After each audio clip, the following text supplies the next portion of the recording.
next up, we have a very, very interesting session on neuromarketing. So we've been talking about how the consumer has changed, but do we really know what they're actually thinking? So neuromarketing is the way for us to do this. So we have the session by Shikhar Chaudhary, who's a cognitive neuroscientist and director at Neurons Consultancy, to talk about decoding the consumer psyche, exploring the new world of consumer mindset through neuromarketing.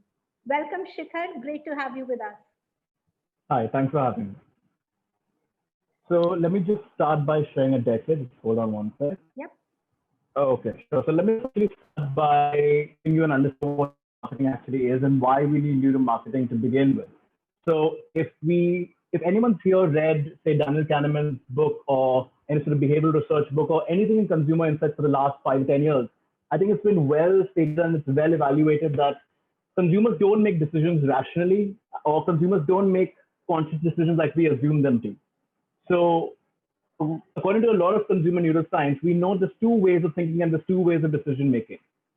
Sorry, can you hear me? You can hear me, right? Yeah. So there's two ways of thinking basically. There's system one and system two essentially. The system one thinking essentially is very subconscious, it's very fast, it's very automatic, while system two decisions are the most conscious kind of decisions. It's slow, it's effortful, it's complex, and it takes far longer to make over time basically. Now the difference is that about 95% of decisions that people make, almost 90 to 95% of decisions that people make are completely subconscious and are completely out of their control.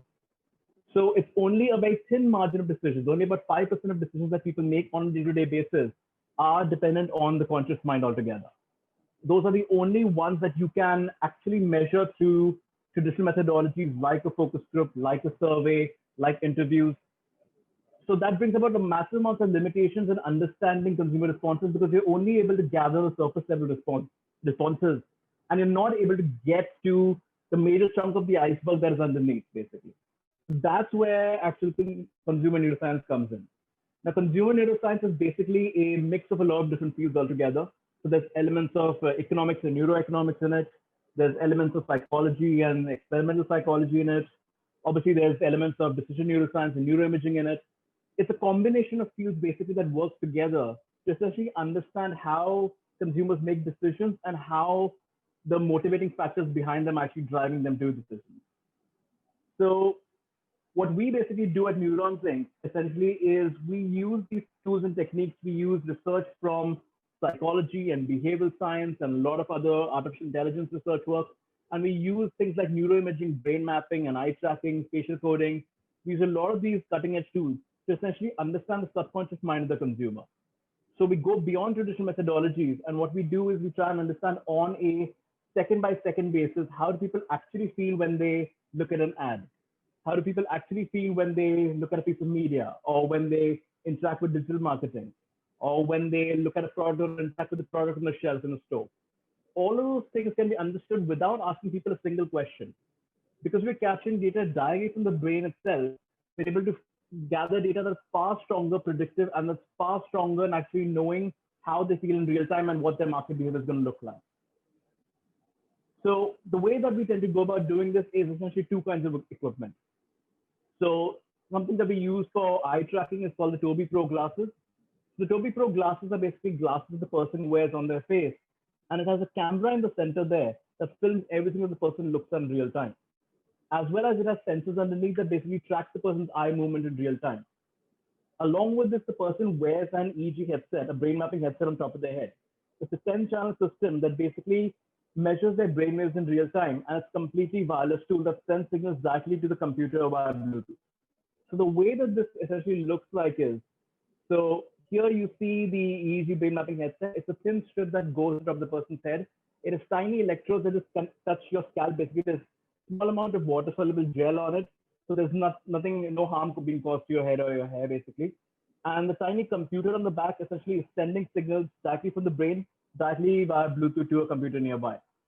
So as you can see, it's completely wireless, it's completely mobile. It allows the person to interact with whatever in front of them, interact with their environment, walk around, deal with their environment as they want. That is combined with the eye tracking glasses that basically go in front of the person like regular eye glasses.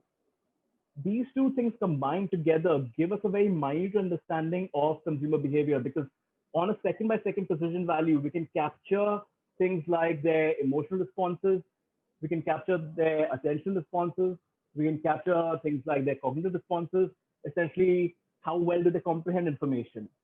Are they confused? Are they stressed? Are they bored? Are they paying attention? Are they not paying attention? What are they looking at? Especially the emotional metrics that we're capturing, things like arousal and motivation, they give us a very precise understanding of consumer behavior because those we mapped to very strong predictive qualities there. So arousal, for example, is the magnitude of emotion that the person feels. So are they feeling a strong emotional response or a weak emotional response? Motivation basically gives you the balance of those emotions. So motivation basically tells you whether the person is feeling a positive emotional response or negative emotional response. And we found from multitude of research papers that we published that motivation essentially is very strongly predictive of purchase intent. We've actually seen this in live studies. We've seen this in a store environment, which I'll come to later, wherein we've actually seen people who show high motivation response towards the product, about 80 to 90% more likely to pick that product out and take it home with them. As opposed to people when they show a negative motivation response, people are completely turned off by what they're looking at, and we show with very strong accuracy that they aren't going to buy the product. The same thing applies to instead of advertising. The same thing applies to a lot of different product testing. The applications of neuromarketing are across the board, really. So it's applicable, obviously, in advertising and media to understand how people respond to creative communication and how they can be improved and more optimized for certain parameters, for example, digital marketing. Also, we go all the way to testing, product and retail testing, basically. So understanding sensory neuromarketing. How do people respond when they interact with the product for the first time? What happens when they touch a product, feel a product, smell the product, taste the product? That's sensory responses, those elements that actually happen. They play a role in how people perceive a product to begin with. Also, retail environment testing would basically involve testing participants in a actual store environment. So we can actually set participants up in a store environment, have them walk through a retail environment and see what they see how they interact with prices, see how they interact with point of sale marketing, see how they interact with planograms, the products on the shelf. Everything can be understood from a more realistic and natural perspective because we're not asking them anything. We're basically observing their responses, and we know with very strong accuracy how they're going to respond accordingly. So the clients, like I mentioned, obviously are across the spectrum. So we work with clients that range the spectrum from advertising and media clients all the way to retail and FMCG clients, all the way to various tech clients. So it's a variety of clients that can basically utilize the services that we tend to offer. So let me just go through a few simple examples regarding some of the work that we tend to do. For example, ad tends to be the staple when it comes to neuroscience and neuromarketing. Ad testing has been done for, I think, a good 10 to 15 years when it comes to consumer neuroscience. And what it essentially allows you to do is, on a second by second, very precise, by a frame by frame manner, understand how do people innately feel, how do they naturally feel about the advertising that you're showing them. What within the advertising do they pay attention to? What is their emotional engagement with the ad? Is it arousing the kind of emotion that you want them to or not? How well is the brand remembered? Also, can you get a second by second analysis of the ad altogether? So the way that this essentially would look like is we would set a participant up with the brain mapping headset and completely wireless tool here, and we set them up in front of a computer or a TV, and we set the eye tracking setup here basically. So this is a stationary eye tracking setup that you can put it on any laptop or computer basically. And what basically we show them the different ads on this particular platform, and whatever they see, we're capturing their brainwaves in real time. Now, what the output would essentially look like is something like this. So here, when I play the video, you'll basically see eye tracking on the video itself. So from the eye tracking is basically telling you where the person is looking at in real time. And underneath, you see the brain waves happening on a second by second, frame by frame basis. So just to give you information, the blue line here is the level of cognitive demand that's happening in the brain. So the amount of information processing that's going on in their head right now. The red is the arousal, it's the magnitude of emotion. And the green is basically the emotional preference. So out of all of these three, the main thing to look at is the green graph here basically. Because when the green graph rises, people are having a positive emotional response. When the green graph falls below the central line here, people are having a negative emotional response. Let me just play the video here. They say that we Danes are the happiest nation in the world. So, what's our secret? Could it be that we find joy in nature? Is it that we keep work and life in perfect balance? Is it that we make time for hygge, feeling all fuzzy and snuggly together? Some believe the Danish way means searching for a better way. Are we happy because we create beautiful things? What? Is choosing simple style over fads and fashions? Or could the secret of our happiness be down to creating what we believe is the best? Right, so as you saw, on a frame-by-frame basis, you get an understanding of where the level of competition rises, where the level of cognitive load rises, where the level of engagement rises. So what this allows us to do basically is fine-tune and optimize the ad in a certain way that we can understand which parts to take out, how to edit the ad, how to reframe the ad, which elements to enhance, which elements to minimize, to basically optimize the best version of the ad that you can use for different forms of communication. On digital marketing, it tends to work in a slightly different manner. Obviously, we're getting the creative elements from digital marketing as well as understanding the elements from digital marketing. So, for example, we measure things like the stopping power of an ad. So when people are scrolling through their social media feed or digital feed, we measure things like the amount of attention that goes towards the ad.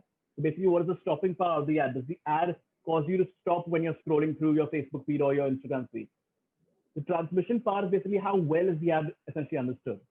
So when they are interacting with the ad and they are engaging with the ad, what is the level of communication that's getting across? How much information are they processing? How well are they likely to remember that ad in the long term? The persuasion part basically is how does it engage the people in a certain manner? Is it engaging the kind of emotion that we want it to? Is it causing the amount of purchase intent within them that you want them to? And lastly, the locking part essentially is, do they remember it in the long term, basically? So it's basically a stated response where we try to understand post-testing, how well do they carry and remember the message of the ad or the brand altogether. So we did very similar studies to this in a lot of different contexts. One of the studies that we did was very interesting, wherein we tried to understand how do ads work in mobile games, for example. So there's different formats in the way that you can basically exhibit ads and then you can basically showcase ads to the people playing the game. The two ways that we were basically looking at were full screen ads and embedded opt-in ads. So now full screen ads here essentially are ads that while you're playing a game, they show up out of the blue and they take up the entire screen basically. And you kind of have to watch them all together before going back to the game. The embedded opt-in ads are basically more context-specific ads. They're ads wherein you basically, during the course of the game, you basically choose to watch an ad to either get extra credits or to get some sort of boost in the game. So that's basically part of the context of the entire game altogether. So I think it's no surprise that people prefer the embedded opt-in ad quite a lot because it's not intrusive enough as compared to the full page ad that we're testing. So what we find is through neuroscience, we get to understand the measure of response to each of these kinds of ads that's happening. So for example, when the full screen ads actually happen, people automatically start looking at the corners of the screen, basically. They start to look for the X button because they are waiting to get rid of the ad as soon as possible. So when attention is actually paid to the ad itself, the majority of the attention tends to be towards the corners of the screen, trying to exit the ad as soon as possible. Also, the interstitial, the full screen ads, basically, they are more likely to evoke a negative emotional response in people. Because we find that these kind of ads create a sort of flight or fight response in the person's body, basically. It sort of brings about an anger response, sort of frustration response that kind of puts them off whatever the messaging of the ad is in the first place. In comparison, the opt-in version that had a 90% view rate as compared to only about 25% view rate of full screen ads, far higher. And also the opt-in ads were about 8 times more cognitively engaged as compared to the full screen ads essentially. And also the brand creative message saw 3 times the amount of attention than the full screen ads basically saw. So obviously by every measure that you can possibly do, we know that the embedded opt-in ad is basically doing far better in terms of engagement and far better in terms of getting their message across. In terms of process memory, about 70% remember the product and 73% remember the brand in the opt-in ads as compared to only 40 to 49%. So this was a study that we did for the agency Media Bricks. And then what we found is these kinds of applications are possible not only in games is non-kind of digital media, but then also it's applicable on a lot of social media, a lot of different digital marketing. It's basically optimizing these ads to make sure that this is the genre that we're trying to put them into that. Another study that we did alongside the Mobile Marketing Association digital marketing was basically to understand how quickly do people process the digital marketing ads that they're looking at. So what we found overall, so I won't go through this entire thing, I'll just tell you what the main finding was. Overall, we find that people spend barely an average of about 3.4 seconds on any digital marketing ad, which is extremely, extremely short. So this puts marketers in a conundrum mainly because they only have a few seconds to basically catch people's attention and to engage them long enough to spend the entire duration of the ad there. So 3.4 seconds is a very, very limited period of time that kind of redefines how you should be digital marketing in the first place. So if your ad is not catching attention in the first 2 seconds, basically, if it's not getting the message across, if it's not engaging people in the first few seconds, then it's very, very likely that you've lost them all the way through, no matter how good the ad is in the long term. So it's a way of understanding how to design ads the best way for these particular platforms that we're going to do. Also, in the similar manner, what we do is a lot of testing tends to revolve around comparing different media platforms. So how does the same communication work on physical media as opposed to digital media, for example? So we did the study for the Canadian Post Office. And what we found was that physical media is basically requiring 21% less effort to process, mentally process. And it has about 70% more higher brand recall. So clearly the physical and digital rivalry that is there, the physical clearly is out well in that particular context. And digital media, basically, while it's like made slightly more engaging, it also causes far more cognitive demand in the person because the person has to interact with a much smaller field of vision. The person has to put a lot more effort to get that message across. While physical media is far easier on the eyes and it's far easier for people to process and remember in the long term. So obviously, I'm just going to brief with this. We don't have much time. So basically, what we also do is obviously a lot of e-commerce testing, a lot of digital marketing, a lot of these kind of testing. What I want to actually get to is things like retail and packaging testing. So one of the things that we can actually do is test participant responses to different forms of packaging. So what happens when people interact with the product first time? What happens when they touch the product, taste the product, go through the product? We can test the 5 sensory elements of a product, but then we can also optimize the packaging design in the same manner. We can understand how people feel about the brand logo, about how people feel about the design of the price, how do they feel about the entire spectrum, basically.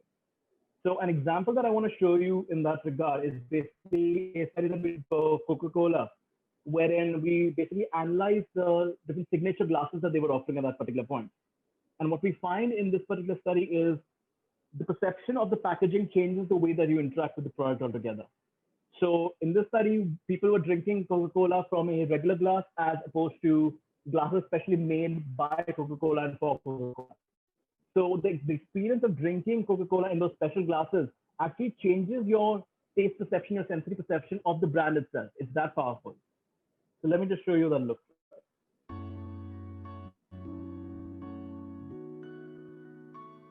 We now have conclusive scientific proof that signature glasses deliver the perfect serve.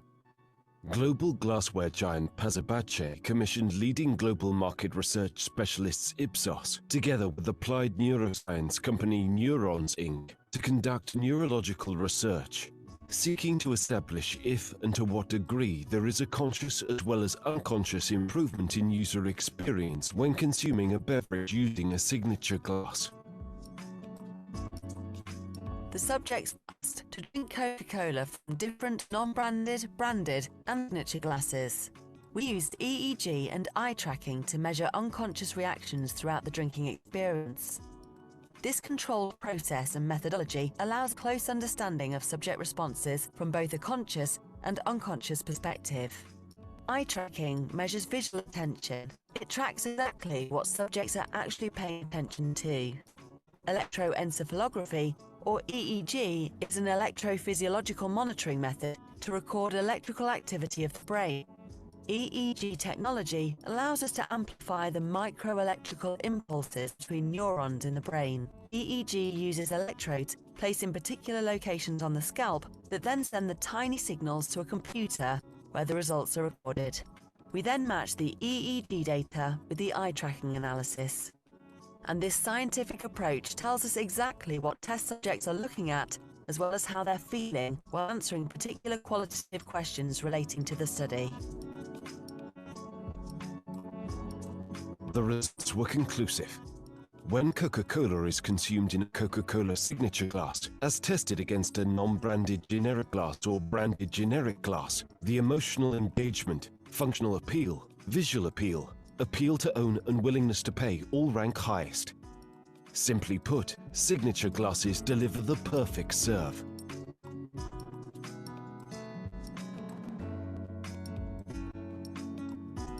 Yeah, let's just look at what else we do. So in terms of retail studies, obviously we can, like I mentioned, we can set participants up with the EEG and brain mapping headset and have them essentially walk through a store environment and have them interact with whatever's in their environment. So you can test how they perceive some products, how they perceive point of sale marketing, how do they perceive the pricing, how do they perceive some sales that are happening. You can basically monitor them in real time and understand how they engage with certain elements in their particular environment. Like I mentioned before, this is also possible to do in a retail environment, because when we test this in a retail environment, in real time, we're able to measure how people engage with the products on the shelf.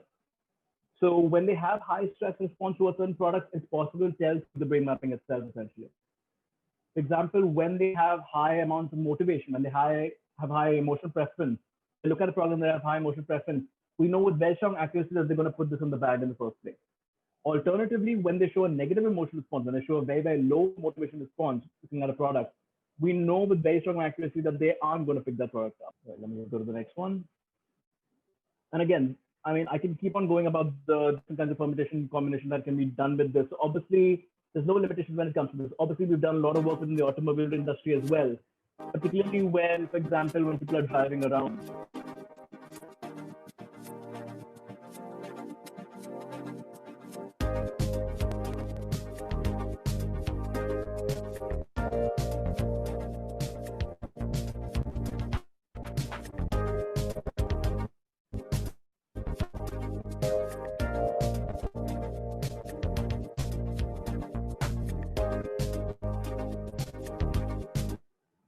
Right, so let me actually go through this very quickly, pass through this.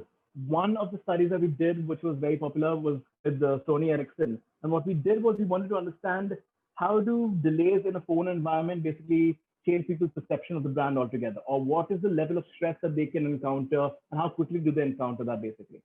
And what we did was we measured the amount of stress that people encounter due to certain delays on their content when it's playing on, say, YouTube or any other platform. And we compared the amount of stress that to the person's brain when they are doing a math test, or when they are watching a horror movie, or when they're standing on the edge of a platform. And we measure the amount of stress that goes into the person's brain. And what we found was the amount of stress that people feel when something is buffering or when something is loading is the same amount of stress that people feel during a horror movie.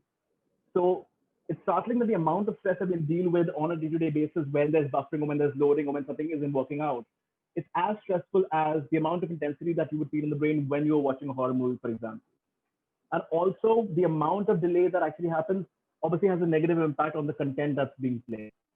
So the more the amount of stress, the more the amount of cognitive demand, the less the content is basically enjoyed. And obviously the less the brand equity in that particular case.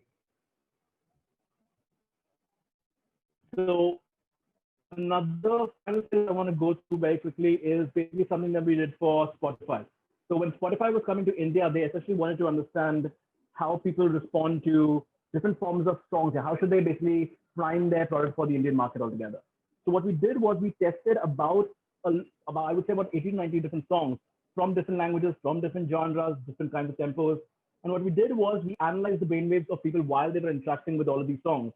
And we found a certain common thread of response in each of those particular songs that they were interacting with. And basically what Spotify did was it took that particular section of songs and it created an entire marketing campaign based on just those particular findings.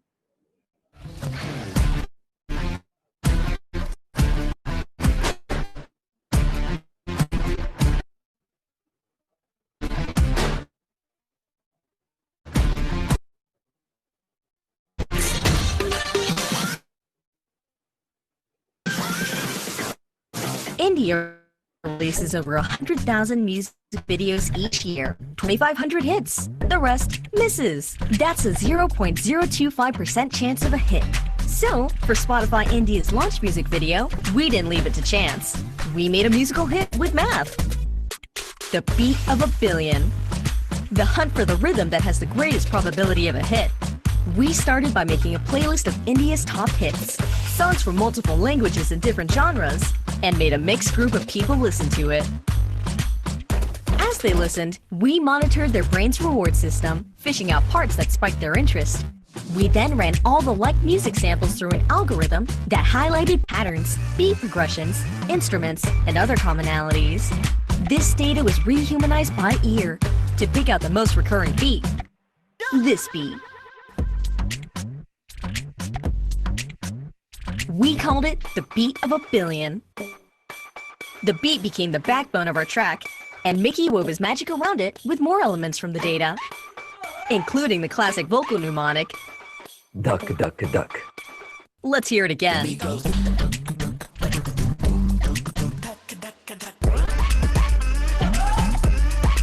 I want to feel that bass. So this was the kind of work that we were doing, obviously, before this entire crisis actually happened. But then, obviously, COVID hit and then kind of limited our capabilities to essentially go out and test people in person and to conduct large research studies in person, basically. So what that did was it kind of forced us to go back to the drawing board and kind of redesign the tools that we use to be applicable in a more distant way, but still in a safer and accurate way that we can basically go about it. So what we did was we took all of the eye tracking data that we collected across the world, which is about millions and millions of data points. And what we did was we put that into something called machine learning. Now, the machine learning model basically worked its way through and created an artificial intelligence tool, basically. Now, what this artificial intelligence tool does is it basically predicts consumer attention with about 90% accuracy. So what this allows us to do is instead of bringing participants to a central place, setting them up with eye tracking, having them look at a certain product or look at an ad, what we can do now is let the artificial intelligence do it itself. So what this allows us to do is basically on the artificial intelligence, we can basically upload any ad or upload any video, upload basically anything on the platform. And within minutes, essentially, within seconds to minutes, it will basically predict consumer attention for us with about 90% accuracy. It will tell us basically where people are likely to look at as opposed and what things are going to be missed altogether. So it's a very, very strong predictor of consumer attention before it goes to the market, because you don't need to put things out before you actually test them. You can do multiple iterations. You can try variations of it to perfect something before you actually put it out. So the costs are obviously very, very different in multiple cases. When you do regular eye tracking, it takes days or weeks at a time. And the minimum cost for starting out to do regular eye tracking is roughly about 50,000 rupees. The maximum cost for doing an image analysis with AI is basically only rupees 5,000. So it's basically 1/10 of what you're getting with almost the same accuracy. And it's a fraction of the time and a fraction of the cost, essentially. And when you look at eye tracking and you look at, so the top ones are essentially data from eye tracking and the bottom ones are from the attention AI, you basically see no difference there, essentially. You're getting the exact same data that you always did, but at a far cheaper rate and far quicker and it's far easier to do as well. So this is where most of our effort has actually gone. So taking things out of the lab environment, taking things out of the in-person testing and putting it a lot into online measures, a lot of online platforms, a lot of online testing that we can do. Here, like we saw the ad testing ad before, on the left, you see the eye tracking, on the right, you see the neurovision. It's remarkably the same in most cases.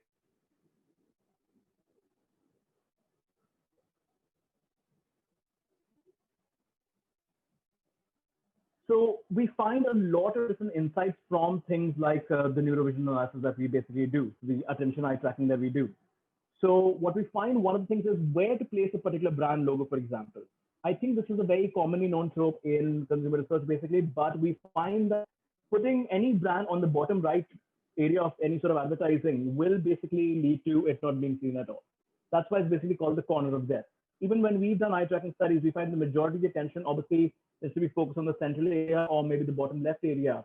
But anything on the bottom right or basically in this alley of death that we call it on the right here, basically captures almost next to no attention there. So how this can be applicable is in using the attention AI platform. When you see ads that have the brand logo on the bottom right, you see that this is capturing about 0% of attention there. No one is basically looking at the Honda logo on the bottom here. about 2%, this captures about 2% of attention, this is about 64% attention, this is about 14% of attention. This is basically nothing here.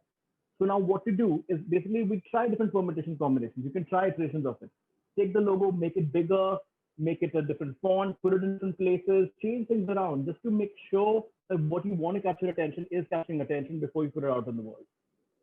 So for example, we took it and we just made a larger logo on the top right there, and you can see it captures about 9% of attention here, while before it was capturing basically nothing. So in seconds, you basically increase the amount of attention your brand is capturing by about 9%. The same way when you have ads like this, basically. So here, when you see the Estee Lauder logo, it's capturing only about 3% attention here. While the brand is capturing certain, while the product is capturing certain attention, the text is capturing certain amount of attention. But then if you really want to connect the brand with the particular product, you want to capture as much attention as possible. Putting a simple black background on it just raise the amount of attention that goes through in the first place. It went from about 3% to 9%. It's about a 3 times increase when it comes to attention for just that particular logo. So the same thing can be done, for example, in a lot of e-commerce websites. For example, if you look here on the ASOS website, majority of the attention obviously goes to faces, to the texture, very little to the call to action, very little to the add to bag section, basically. All that needs to be done basically is try variation. So what we did was we just took it out and put it on the top here, where there was already a massive amount of attention happening. So we can basically guarantee that the add to bag is going to capture the amount of attention in the necessary context you want it. Same way that we've done it for a lot of different packaging designs. You can obviously do it in retail environment, on your shelves, basically. So that's one tool that we basically created because of the COVID time. Another thing that made us basically do more internal studies and create more tools that can be done in a safer manner is something called ad insertion. So it's an online platform that we've created that allows you to automatically insert ads in participant social media feeds. So the way that this works is basically you can, on our panel, you can basically put ads on the platform. And then when the participant to their Facebook or their Instagram or their Twitter or their YouTube, whatever, while they're scrolling through their feed, our ads will show up at designated positions on their feed, essentially. So what that allows us to do basically is monitor how people basically respond to those ads and what will they see and what won't they see. What this also allows us to do is basically insert the same ads on different social media platforms. So when we put the same ad on Facebook, on Pinterest, on Twitter, what we can essentially do is compare the performance of each ad before putting it out in the market altogether. And what we can also do in this context is basically isolate the brand, we can isolate the text, we can isolate the creative, to see the amount of attention that each element is capturing by itself. So combining the attention AI and combining the ad insertion tool that we have, what we did was we took a bunch of ads and we just simply compared performance of Facebook, Pinterest, and Twitter here, basically. And it's not surprising that Facebook captures the most amount of attention for its brand. Second is Twitter, and the last would be Pinterest. In terms of the cognitive demand, the amount of mental effort that goes into it, Pinterest is significantly higher than all of them. Because of the way the platform is designed, it's basically causing a lot of mental effort in people to basically navigate through the platform and to basically encounter the ads altogether. When it comes to looking at the brand, Twitter basically makes sure that the brand captures the most amount of attention, while creative is basically most captured in Facebook in this particular case.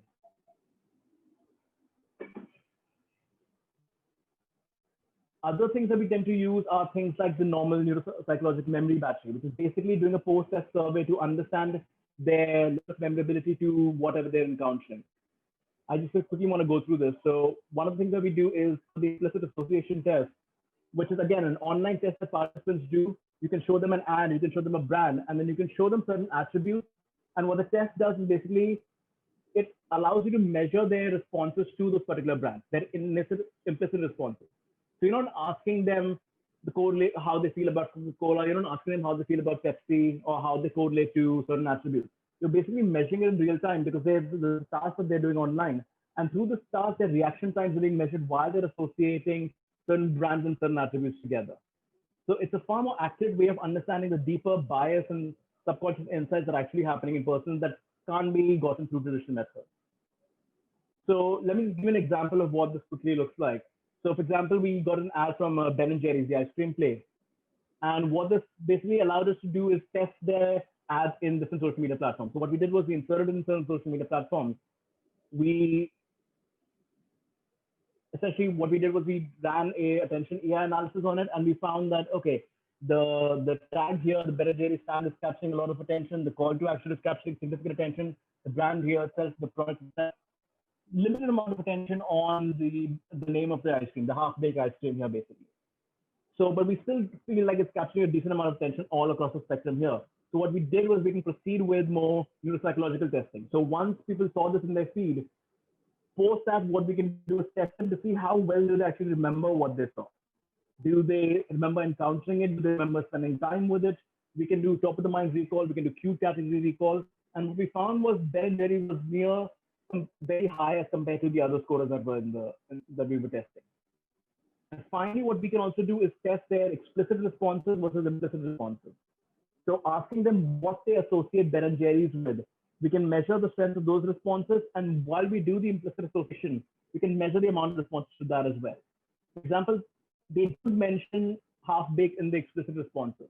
So even though they might have seen the word half-baked in the advertising here, basically, explicitly, they might not state it out for you to feel like there's no connection between the two. But when they're doing implicit associations, they form an automatic association with the word half-baked and with this ice cream that they're looking at.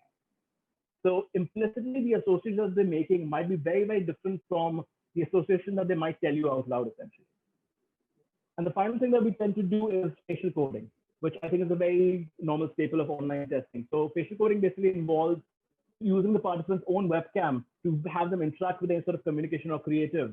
And then while they're interacting with it, we can monitor their facial expressions in real time. And then what we can do is know what made them happy, what made them sad, what made them angry, frustrated, and overall understanding of emotional engagement and overall emotional presence of getting on a second-by-second basis.